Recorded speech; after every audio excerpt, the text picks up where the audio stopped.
যদি হঠাৎ করে কারেন্ট চলে যায় তুমি পড়ো ইন্না লিল্লাহ। কারণ বিশ্বনবী আমার তিনি শিখিয়েছেন গরমের সময় বিশ্বনবী আমার তিনি একবার আম্মা জান আয়েশা রাদিয়াল্লাহু তাআলা আনহার কোলে মাথা দিয়ে শুয়ে রয়েছেন। গ্রীষ্মের সময় হঠাৎ করে দমকা একটা হাওয়া এসে নবীজির ঘরের বাতিখানা নিভাইয়া দিয়ে চলে গেল। নবীজি আমার তখন তিনি পড়লেন ইন্না লিল্লাহি ওয়া ইন্না ইলাইহি রাজিউন। আম্মা জান আয়েশা রাদিয়াল্লাহু তাআলা আনহা তিনি প্রশ্ন করে বললেন ইয়া রাসূলুল্লাহ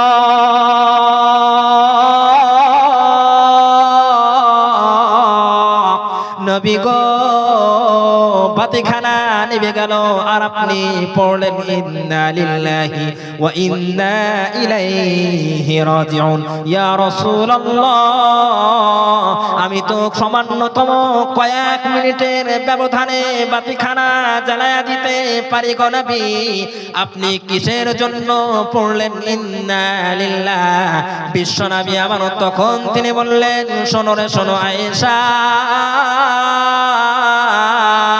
ছোট ছোট মুসিবত হতে হতে বড় বড় মুসিবতের মধ্যে ধারণ করে নেয় রে আয়েশা।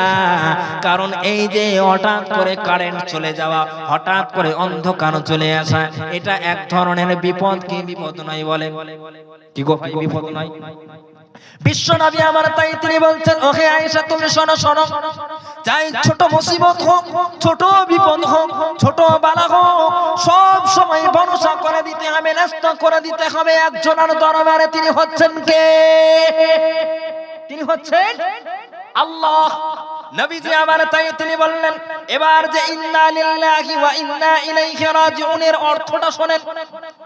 ইন্না লিল্লাহ নিঃসন্দেহে আমরা হচ্ছে একজনারই গোলাম, গোলাম হিসেবে দাসত্ব করতে হবে, গোলামিয়ত স্বীকার করতে হবে। মুসলমান কারোর কাছে মাথা নত করে নাকি আপনারা বলেন? কি গো ভাইরা আওয়াজ দিয়ে বলা যাবে না? গোলাম হিসেবে আমরা একজনকে শুধুমাত্র মাথা নত করে আমরা যাকে রব বলে মেনে নিই তিনি হচ্ছেন কে? মাথা যদি আল্লাহ ছাড়া অন্য কারোর কাছে নত করা যায় তাহলে সে মুসলমান থাকবে নাকি? আওয়াজ দিয়ে বলবেন না? খবরদার খবরদার, হে আমার বাপজি, হে আমার নওজোয়ান যুবকেরা, সাবধান হয়ে যান আপনারা আল্লাহ ছাড়া। কারণ আপনি যে কালেমা পড়েন, আপনি যে কালেমা পড়েন লা ইলাহা ইল্লাল্লাহ, এর অর্থই তো আল্লাহ ছাড়া কোনো মাবুদ নাই। আপনি যখন বললেন আল্লাহ ছাড়া কোনো মাবুদ নাই, তাহলে আল্লাহ ছাড়া আপনি অন্য কারো কেন সেখানে আপনি আল্লাহর জায়গায় কেন দিতে চান? কারণ তাহলে তো আপনি আপনার মধ্যে এবং একজন কাফিরের মধ্যে, অন্যান্য ধর্মের মধ্যে তার মধ্যে কোনো পার্থক্য থাকলো না। কাজেই আপনার মাথা শুধুমাত্র নত হবে একজনের জন্য, তিনি হচ্ছে আল্লাহ। আমরা হচ্ছে একজনের গোলাম, তিনি একজন কে? আমি তোমারই গোলাম গো অন্য কারো না,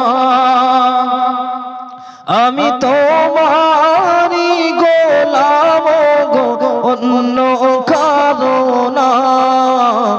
আলিমুল গায়েব তুমি মালিক রব্বানা, আলিমুল গায়েব তুমি মালিক রব্বানা। আল্লাহু আল্লাহু আল্লাহু আল্লাহ, আল্লাহু আল্লাহু আল্লাহু আল্লাহ।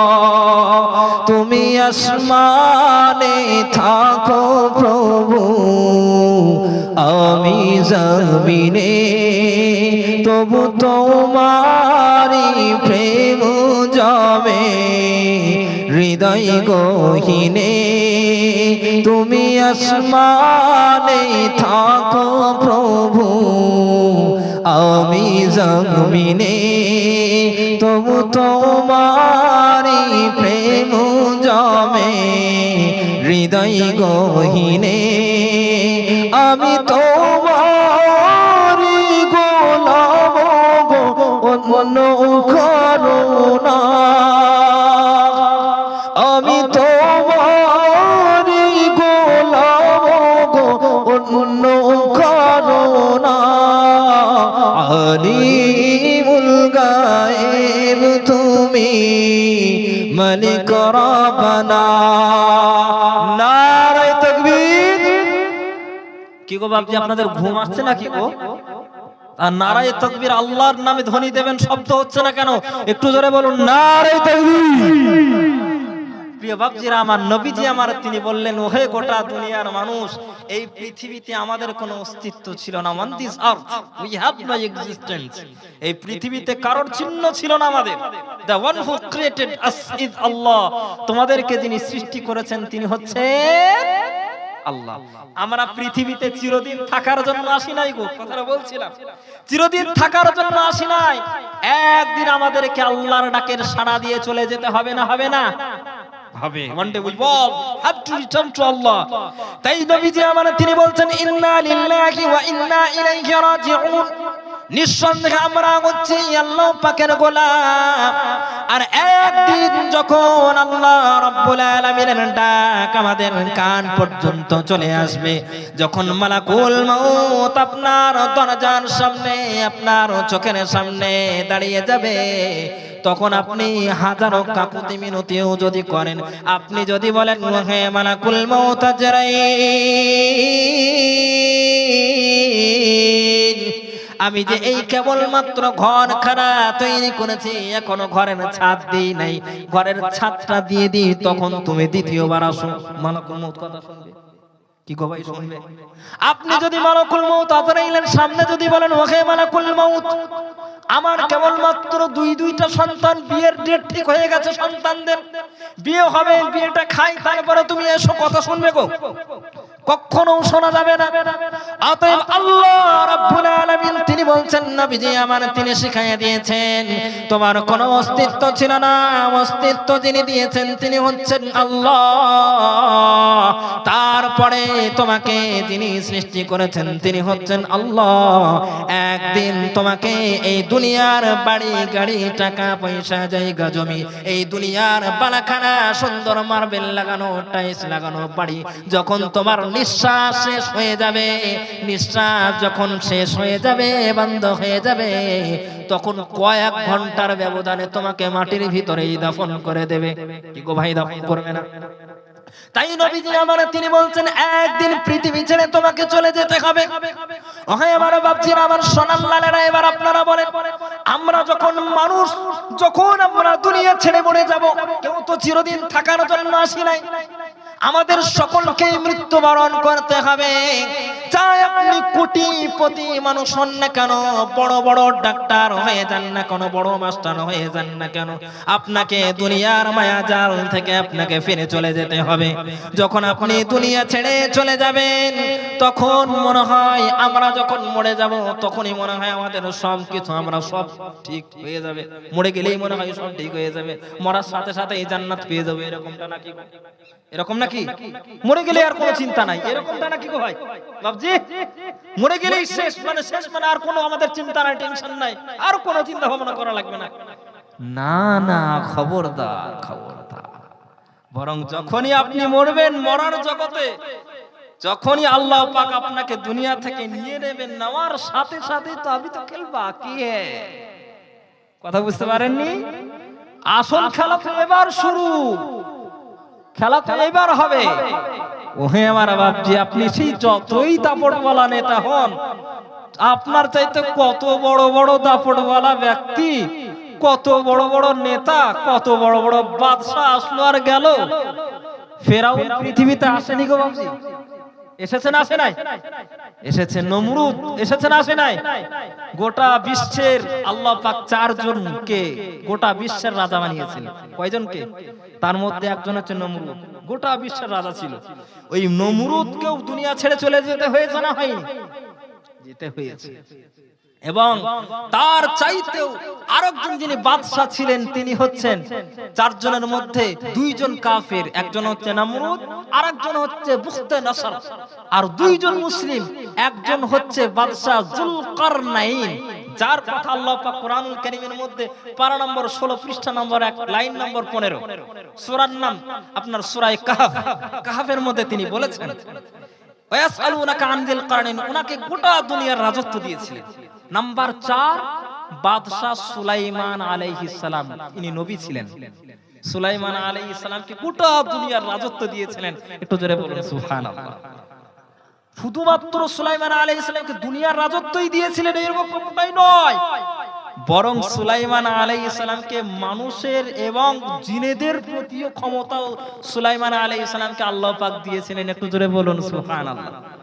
আচ্ছা বাপজি, যেই রাজা জিনেদের প্রতি তত্ত্বাবধান করতে পারে, একটা ছোট্ট একটা আপনাদেরকে এখানে মাঝখানে একটা লজিক্যাল কথা বলি, যদিও বা বর্তমান সময়ে মসজিদ ব্যাপারে ইন্না আউওয়ালা, আল্লাহ পাক পবিত্র কোরআনুল কারীমের মধ্যে বলছেন ইন্না আউওয়ালা বাইতিন উদিআ লিন-নাসি লাল্লাযী বিবাক্কাতা মুবারাকান, পৃথিবীর সরজমিনের মধ্যে, পৃথিবীর মধ্যে সর্বপ্রথম যে জায়গাটা, সেই জায়গা আপনারা নাম বলতে পারবেন?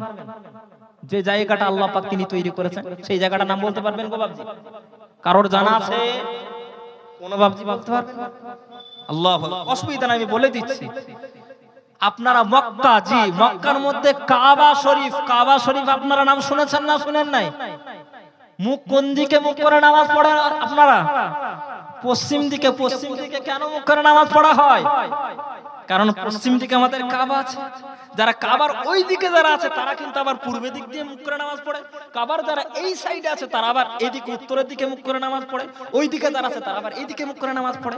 মূল কথা হচ্ছে কাবার অপোজিট সাইডে যে থাকবে, আল্লাহ পাক পুরো পৃথিবীর মধ্যে যে জায়গাটা তৈরি করেছেন, প্রিয় বাপজি আমার সোনার লালেরা, আমি আপনাদেরকে মাঝখানে একটা কথা বলি, আমার বায়ানের মধ্যে আমি অন্য কোনো কথা বলি না। আপনি যে কটা কথা পাবেন হাদিস কোরআন ছাড়া আমি কোনো কথা বলি না, এবং সব পয়েন্ট হিসেবে প্রত্যেকটা পয়েন্ট হিসেবে আপনারা লিখে রাখেন, কোনো ইনশাআল্লাহ অসুবিধা হবে না। তো যাই হোক, পৃথিবীর মধ্যে সর্বপ্রথম যে জায়গাটা সেটা হচ্ছে মক্কা। কাবা, কাবা মানে কি জানেন?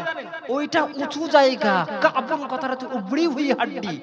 আমরা এই যে পায়ের গিঁটকে বলি কাবুল, আর এটা উঁচু হয়ে থাকে। আল্লাহ পাক পৃথিবীতে সর্বপ্রথম জায়গা তৈরি করেছিলেন, সেটা হচ্ছে কোন ঘর? বলেন কোন ঘর? কাবা ঘর। মাশাআল্লাহ। দ্বিতীয় যে ঘরটা আল্লাহ পাক তৈরি করেছেন সেই ঘরটা বলেন জানেন? সেই ঘরটা হচ্ছে মসজিদে আকসা, যেটা ফিলিস্তিনে রয়েছে। ওই যে জেরুজালেমের বাইতুল মাকদিস, তার গোল মতন একটা ঘর দেখেছেন না অনেকে? ওই বাইতুল মাকদিস, ওই ঘর দ্বিতীয় ঘর আল্লাহ পাক তৈরি করেছেন। কার মাধ্যমে করে নিয়েছেন জানেন? তিনি হচ্ছেন হযরতে সুলাইমান আলাইহিস সালাম। একটু জোরে বলুন সুবহানাল্লাহ। একটু জোরে বলবেন না সুবহানাল্লাহ। হযরতে সুলাইমান আলাইহিস সালাতু ওয়াস সালাম কে আল্লাহ রাব্বুল আলামিন তিনি বললেন, ওহে সুলাইমান, আমি তোমাকে জনবল দিয়েছি, ক্ষমতাও দিয়েছি, সমস্ত কিছু দান করেছি, সুতরাং আমার জন্য একটা তুমি ঘর তৈরি করো।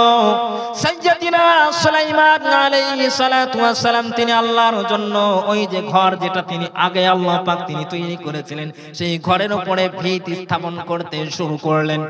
সুলাইমান আলাইহিস সালাতু ওয়াস সালাম কেবল জিনেদের মাধ্যম দিয়ে আর অন্যান্য মাধ্যম দিয়ে তিনি শুরু করেছেন। কেবল ভিতটা ভিতরে পড়ে আবার যখন আস্তে আস্তে প্রদান করা শুরু হলো, আল্লাহ রাব্বুল আলামিনের কথা মতো এখন মালাকুল মউত সুলাইমান আলাইহিস সালাতু ওয়াস সালামের সামনে এবার হাজির। মালাকুল মউত সুলাইমান আলাইহিস সালামের সামনে এসে বলেন, ওহে সুলাইমান, আল্লাহ রাব্বুল আলামিনের ডাক এখন তোমার কান পর্যন্ত চলে এসেছে। এখন আর তোমার দুনিয়ার কোনো কাজকর্ম করা যাবে না। এখন আপনাকে আল্লাহর দরবারে চলে যেতে হবে। সুলাইমান আলাইহিস সালাম তখন মালাকুল মউত আজরাইলকে বললেন, ওহে আজরাইল, এই যে কেবল বাইতুল মাকদিসের কেবল ভিত স্থাপন হওয়ার পরে নতুন ভাবে সুন্দর করে এটাকে মসজিদটাকে তৈরি করা হয়েছে, এখনো তো কয়েক বছর লেগে যাবে এই মসজিদটাকে সম্পূর্ণ করার জন্য। সুলাইমান আলাইহিস সালাম তখন তিনি বলেন, যখন বলেছেন মালাকুল মউত তখন বলেন, আমি অত শত জানি না, আল্লাহ পাক তিনি আমাকে বলেছেন আপনার জানখানাকে কবজ করে নিয়ে যেতে হবে। এখন আপনারা বলেন, আল্লাহ পাকের হুকুম যদি হয় কেউ দুনিয়াতে থাকতে পারবে নাকি? কেউ পারবে? কেউ থাকতে পারবে না।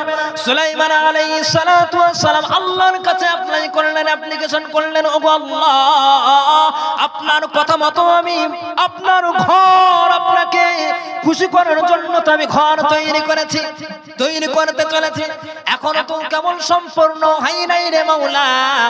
এখন যদি আমি আপনার সঙ্গে আপনার কাছে আমি চলে যাই তাহলে তো ঘর পূর্ণ হবে না।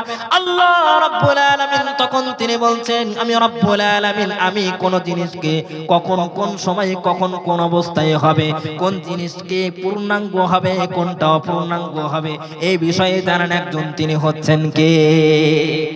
ওহে আমার বাপজিরা, আমার সোনার লালেরা, সাইয়্যিদিনা সুলাইমান আলাইহিস সালাম লাঠির উপরে ভর করে এরকম করে দাঁড়িয়ে গেলেন, তাকিয়ে রয়েছেন। তাকানো অবস্থায় ওনার জানখানা কবজ হয়ে গেল। এরূপ অবস্থায় মালাকুল মউত আজরাইল ওনাকে ওনার জানখানা কবজ করে নিলেন।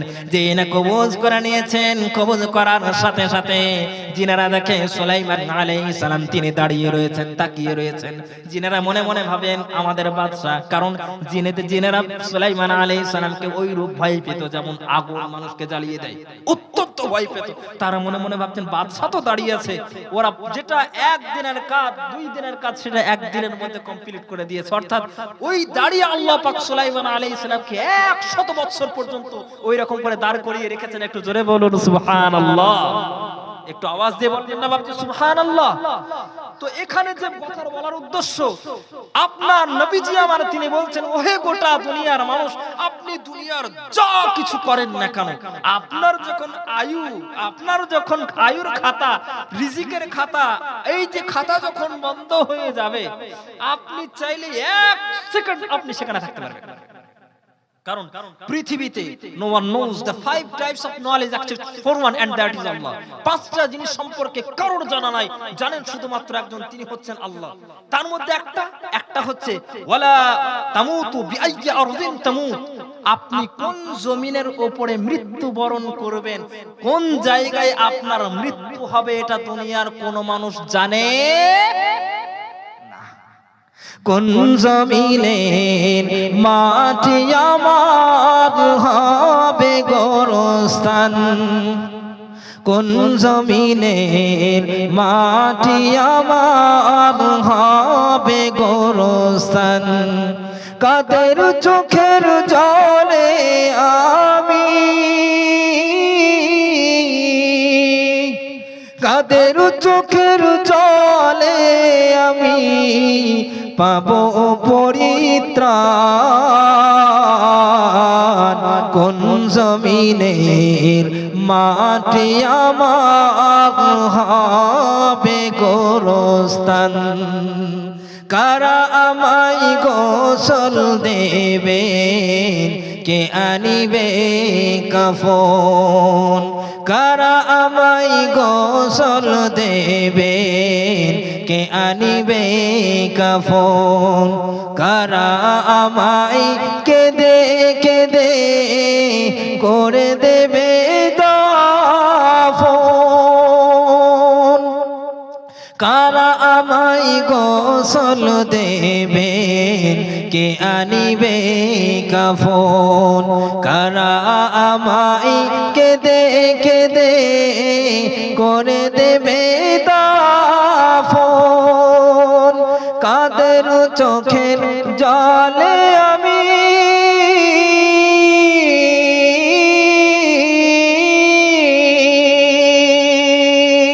কাদের চোখের জলে আমি পাবো পরিত্রাণ, কোন জমিনের মাটি আমার হবে গোরস্থান। নারে তাকবীর। সম্মানিত বাপজিরা, আমার সোনার লালেরা, নবীজি আমার তিনি বললেন, মানুষ তোমাকে তো মৃত্যুবরণ করতেই হবে, যখন মরে যাবে তখনই কি শেষ? না গো, তখন শেষ নয়, বরং আমরা যখন মরে যাব, পচে যাব, গলে যাব, আমাদের হাড় হাড্ডি গুলো যখন মানুষ, আমরা যখন মরে যাওয়ার সাথে যখন মাটিগুলো যখন আমাদের সাথে লেগে যাবে, হাড় হাড্ডি গুলো যখন মাটির সাথে মিশে যাবে, তখন আল্লাহ তাবারাক ওয়া তাআলা তিনি ওই মাটির ভিতর থেকে আপনাকে আমাকে তুলবেন। একটু জোরে বলুন সুবহানাল্লাহ। একটু জোরে বলবেন না সুবহানাল্লাহ। এখন বলবেন হুজুর সত্যি কি তুলবেন? জি অবশ্যই তুলবেন। আচ্ছা এক্সাম্পল আমি আপনাদেরকে বলি। আচ্ছা বাবজি, এই যে একটা মাইক্রোফোন মাইক আহুজা কোম্পানি, এই যে সমস্ত মোবাইল, কোনটা ভিভো, কোনটা ওপো, কোনটা আইফোন ইত্যাদি ইত্যাদি যেগুলো, প্রথম যে আইফোনটা হোক বা প্রথম ভিভো ফোন হোক, যিনি আবিষ্কার করেছেন তা প্রথম জিনিস আবিষ্কার করা এটা তার জন্য খুব কঠিন, তার জন্য একটু সময় লাগে। কিন্তু একবার ফোন আবিষ্কার হয়ে গেলে, কোন একটা নতুন একটা কোম্পানি আবিষ্কার করলো নতুন একটা জিনিস, দ্বিতীয়বার কি তার জন্য ওটা কি কঠিন হয় না সহজ হয় গো ভাই? একটু কথা বলেন, সহজ হয় না কঠিন হয়? সহজ হয়ে যায়। আচ্ছা আপনার যখন কোনো অস্তিত্বই ছিল না, বিনা অস্তিত্বে আল্লাহ পাক অস্তিত্ব দান করলেন, দুনিয়াতে আপনি আসলেন, খেলেন দিলেন, ঘুরলেন ফিরলেন, কাজকর্ম, সৎ কাজ, ইবাদত কাজ, অমুক কাজ, এমন কি জুলুমের কাজ, পাপাচার কর্ম কাজ, সব কিছু একটা রেকর্ড থেকে গেল না গেল না গেল। অতএব যখন আপনার অস্তিত্ব যখন রয়েছেন, সেই আল্লাহ পাক আপনাকে মাটির ভিতর থেকে তুলতে পারবেন না? কি গো ভাই, পারবেন না? পারবেন না? অবশ্যই পারবেন। বুখারী শরীফের হাদিস, এই হাদিসটাও বর্ণনা করেছেন আম্মা জান আয়েশা রাদিয়াল্লাহু তাআলা আনহা। আম্মা জান আয়েশা রাদিয়াল্লাহু তাআলা আনহা তিনি বলেন, ইউহশারুন নাসু ইয়াওমাল কিয়ামাতি হুফাতান উরাতান গুরলান। কাল কিয়ামতের ভয়াবহ ময়দানে প্রতিটা মানুষ তাদেরকে এইরূপ অবস্থায় তোলা হবে, মানুষের শরীরে কোনো কাপড় থাকবে না, আবার মানুষের পায়ের তলায় কোনো জুতাও থাকবে না, আবার তাদের খতনা করা মুসলমানি করাও থাকবে না। শরীরে কোনো কাপড় থাকবে না, পায়ের তলায় কোনো জুতাও থাকবে না, আবার খতনা করাও তাদের থাকবে না।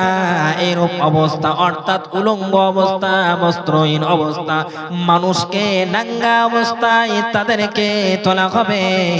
আম্মা জান আয়েশা রাদিয়াল্লাহু তাআলা আনহা এবার প্রশ্ন ছুড়ে দিয়ে বলেন, ইয়া রাসূলুল্লাহ,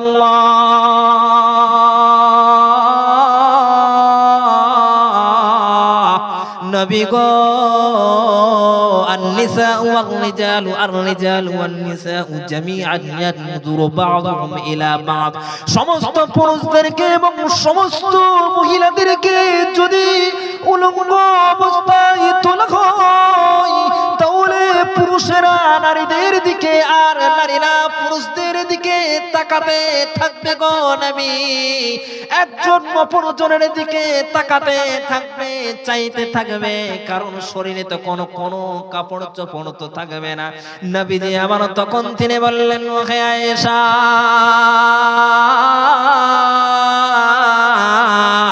الأمر أشد من أن ينظر بعضهم إلى بعض। দৃশ্য এতটাই ভয়াবহ হয়ে যাবে রে আয়েশা, মাথার উপরে প্রখর রৌদ্রের কারণে মাথার খিলগুলো টকবক টকবক করে ফুটতে থাকবে রে আয়েশা, মাথার খিলগুলো নাক দিয়ে কান দিয়ে গলে গলে বেয়ে যেতে থাকবে রে আয়েশা। এরূপ অবস্থা হয়ে যাবে, আবার কারোর নিজের ঘাম কারোর হাঁটু পর্যন্ত, কারোর কোমর পর্যন্ত, কারোর গলা পর্যন্ত হয়ে যাবে রে আয়েশা।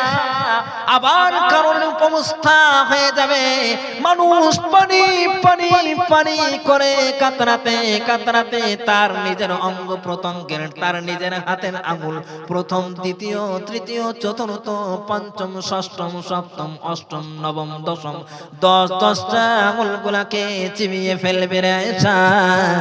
তারপরে সে বুঝতে পারবে না পানির পিপাসার কারণে সে তার নিজের হাতের আঙুল গুলাকে চিবিয়ে ফেলেছে। সুবহানাল্লাহ বলবেন না? বিশ্বনবী আমাদের তিনি বললেন, ওহে আয়েশা তুমি শোনো শোনো, একজন নারী পুরুষের দিকে তাকানো তো দূরের কথা, পুরুষ নারীদের তাকানো তো দূরের কথা, বরং তার নিজের দেহের মধ্যে কি অবস্থা হবে, কি অবস্থা ঘটবে এটাও সে জানতে পারবে না। এতটাই ভয়াবহ হয়ে যাবে আয়েশা।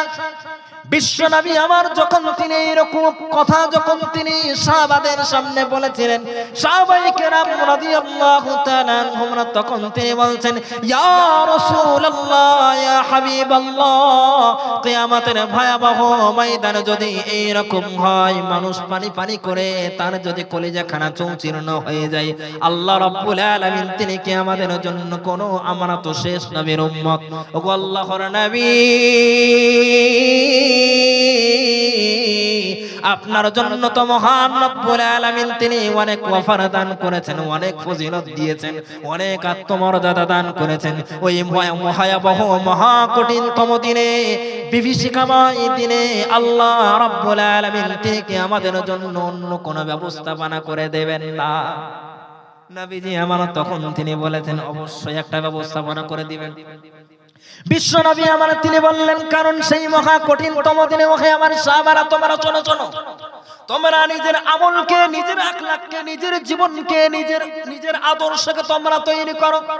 কারণ কিয়ামতের ভয়াবহ ময়দানে কেউ কারোর জন্য হবে না, কেউ চিনেও যখন কেউ চেনা দেবে না, সাহায্য করার মতো যখন কেউ থাকবে না, আপনার কাল কিয়ামতের ভয়াবহ ময়দানে আপনার যে আখলাক, আপনি যে দুনিয়ার মধ্যে আদর্শ করে রেখেছেন, ওই আখলাকটাই কাল কিয়ামতের ভয়াবহ ময়দানে আপনার জন্য কাজে দিয়ে দেবে।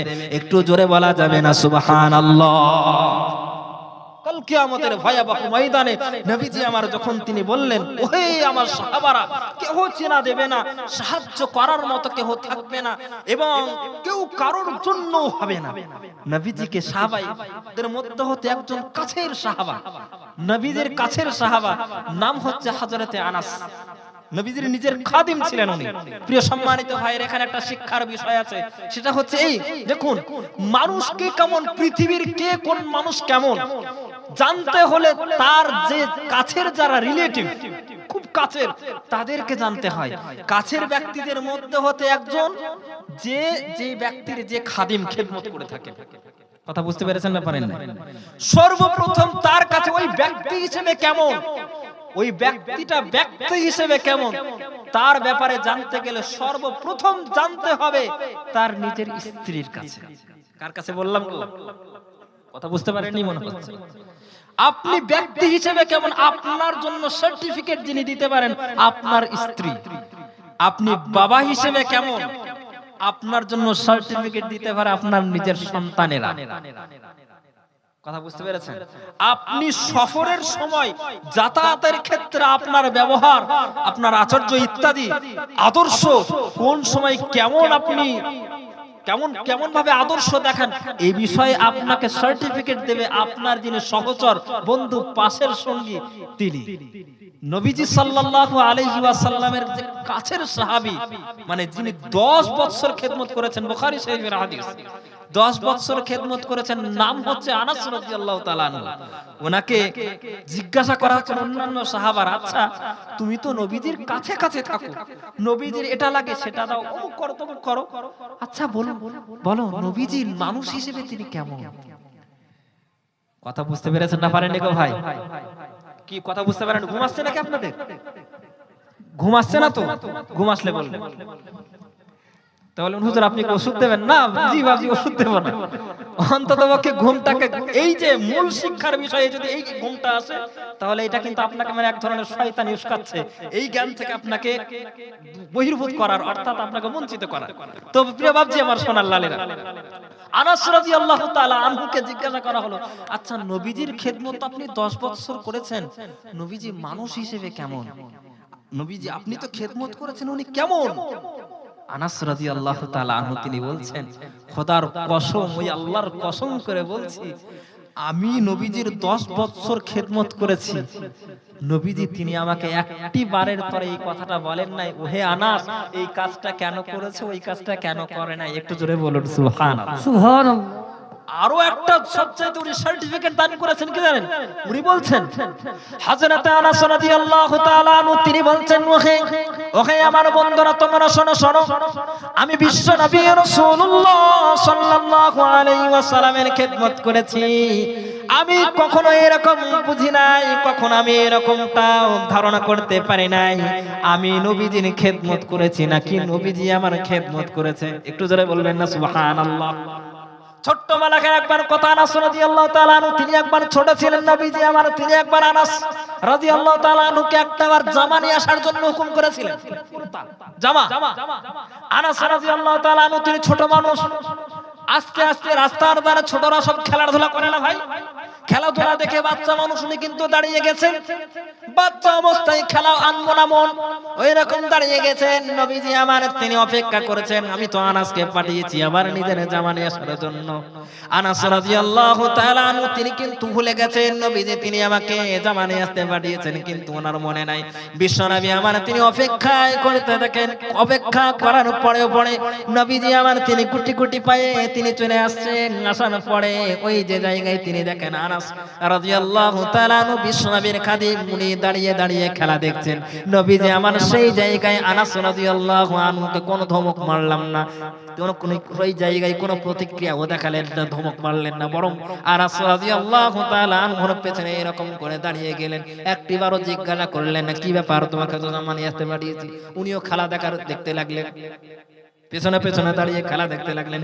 এইদিকে আনাস রাদিয়াল্লাহু তাআলা আনহু তিনি এদিকে ডান দিকে তাকান বাম দিকে তাকান, দেখাতে দেখাতে অনেক সময় দেখছেন নবীজি মাথার কাছে দাঁড়িয়ে, ওনার কিন্তু কলিজা শুকিয়ে গেছে। একটু ধরে বলবেন না সুবহানাল্লাহ। সুবহানাল্লাহ। এইরকম অবস্থা যখন এইরকম হয়ে গেছে নবীজি আমার তিনি মাথায় করলেন, দেখো দেখো অসুবিধা নাই আমি আছি তো। একটু জোরে বলবেন না সুবহানাল্লাহ। নবীজির কাছে নবীজির স্ত্রী আম্মা জান আয়েশা রাদিয়াল্লাহু তাআলা আনহাকে জিজ্ঞাসা করেছেন নবীজির আখলাক সম্পর্কে আপনি বলুন। নবীজির স্ত্রী সার্টিফিকেট দান করছেন, নবীজির ব্যাপারে জানতে চাও? কোরআন পড়ো না, কোরআন পড়ো না, কোরআনই তো হচ্ছে বিশ্বনবীর আদর্শ, বিশ্বনবীর আখলাক। একটু জোরে বলুন সুবহানাল্লাহ। তো নবীজি সাল্লাল্লাহু আলাইহি ওয়াসাল্লাম আনাস রাদিয়াল্লাহু তাআলা আনহু নবীজিকে জিজ্ঞাসা করলেন, কারণ যারা কাছের হয় তারা কিন্তু তাদের পাওনা থাকে অনেক। তো ইনি জিজ্ঞাসা করলেন ইয়া রাসূলুল্লাহ ইয়া হাবিবাল্লাহ, আপনি বলছেন কিয়ামতের ভয়াবহ ময়দানে কেউ কারোর হবে না, কেউ চিনাও দিবে না, চিনাও চিনা দিবে না, সাহায্য করার মতো যখন কেউ থাকবে না গো রাসূল, ওগো আল্লাহর রাসূল, আপনি যেন সেই কঠিনতম দিনে আপনার এই নগণ্য খাদিম এই সেবক আনাসকে যেন আপনি ভুলে যাবেন না। কথা বুঝতে পেরেছেন কি গো ভাই? বুঝতে পারেননি? জি, আপনি যেন আপনার খাদিমের ভুলে যাবেন না। ইয়া রাসূলুল্লাহ ইয়া হাবিবাল্লাহ আইয়াশফা'নি ইয়াউমাল কিয়ামা, সেই মহা কঠিনতম বিভীষিকাময় দিনে যেদিন কেহ কারোর জন্য হবে না, চিনেও যখন কেহ চেনাও দেবে না, সাহায্য করার মতো যখন কেউ থাকবে না গো রাসূল, সেই মহা কঠিনতম দিনে আপনি যেন আপনার এই আনাসকে যেন আপনি ভুলে যাবেন না। নবীজি আমার তখন তিনি মুচকি মুচকি আস্তে আস্তে বললেন ওহে আনাস, কিয়ামতের ভয়াবহ ময়দানে তোমার জন্য কি করতে হবে? আনাস রাদিয়াল্লাহু তাআলা আনহু তখন তিনি বললেন রাসূল গো, আপনি আপনার এই আনাসের জন্য স্পেশাল ভাবে স্পেশালিটি ভাবে সুপারিশ করবেন গো নবী। নবীজি আমার তখন তিনি বললেন ফাকাল আনা ফাইলুন, ঠিক আছে ওহে আনাস, তোমার কথাটা আমার মাথার মধ্যে স্মরণে থাকবে, আমি তোমার জন্য কিয়ামতের ভয়াবহ ময়দানে সুপারিশ করব। হযরত আনাস রাদিয়াল্লাহু তাআলা আনহু প্রশ্ন ছুড়ে দিলেন ইয়া রাসূলুল্লাহ ইয়া হাবিবাল্লাহ, নবী গো, সাইয়্যিদিনা আদম আলাইহিস সালাতু ওয়াস সালাম থেকে নিয়ে লক্ষ লক্ষ কোটি কোটি মানুষের ভিড়, কারণ আদম আলাইহিস সালাম থেকে কিয়ামত পর্যন্ত কত কোটি কোটি মানুষ, সেই দিন সবাই তো উঠবে। এখন এই লক্ষ লক্ষ কোটি কোটি মানুষের মধ্যে আপনিও তো সেখানে থাকবেন, আর আপনি অত্যন্ত ব্যতিব্যস্তের মধ্যে থাকবেন। আপনাকে ওই কোটি কোটি মানুষের মধ্যে কোথায় তালাশ করব গো নবী? আপনি আমায় জায়গা তো নির্ধারণ করে দেন। ওহে আমার রাসূল, ফাইনা আতলুবুক, আপনাকে আমি কোন জায়গায় তালাশ করব? নবীজি আমার তখন তিনি বললেন ইয়া আনাস, ওহে আনাস উতলুবুনি আউয়ালু মা তাতলুবুনি আলাস সিরাত। ওহে আনাস, কিয়ামতের ভয়াবহ ময়দানে যেদিন কেউ কারণ হবে না, সেই দিন তুমি সর্বপ্রথম যে জায়গায় আমারে তালাশ করবে সেই জায়গাটার নাম হচ্ছে পুলসিরাত। প্রথম জায়গার নাম কি বলেন? কোন জায়গায় নবীজি থাকবেন? পুলসিরাত কঠিন জায়গা নাকি সহজ জায়গা? কি গো ভাই, কঠিন না সহজ? কঠিন জায়গা, শুধুমাত্র কঠিন নয়, মারাত্মক কঠিন। ওই জন্যই তো নবীজি আমার তিনি সেখানে থাকবেন বলেছেন। ওই জন্যই তো তিনি নবীজি আমার তিনি বলেছেন ওই পুলসিরাতের জায়গায় প্রথম যে জায়গাটাই থাকবো সেই জায়গাটার নাম হচ্ছে পুলসিরাত। নবীজিকে জিজ্ঞাসা করলেন, ইয়া রাসূলুল্লাহ, শুধুমাত্র পুলসিরাতেই থাকবেন এমনটাই তো নয়।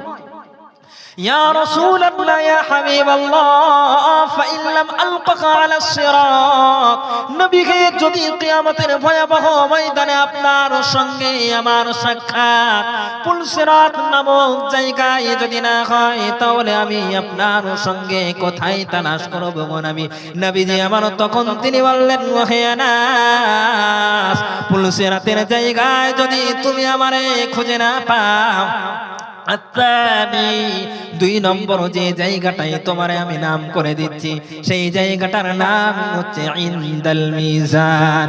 2 নম্বর যে জায়গাটা সেই জায়গাটা হচ্ছে মিজান নামক জায়গা। মিজান নাম শুনেছেন? শুনেন নাই? মিজান মানে কি? মিজান কথার অর্থ হচ্ছে দাড়িপাল্লা। এখানে দাড়িপাল্লা ডাইরেক্টলি ভাবে আপনি বলতে পারবেন না, অতএব একটা মাপার জিনিস, মাপার যন্ত্র। কারণ মিজান এখন তো বর্তমান সময়ে তো কম্পিউটার চলে এসেছে, দাড়িপাল্লা যেদিকে 2 দিকে একদিকে জিনিস দেওয়া হয় তার দিকে ঝুঁকা হয়।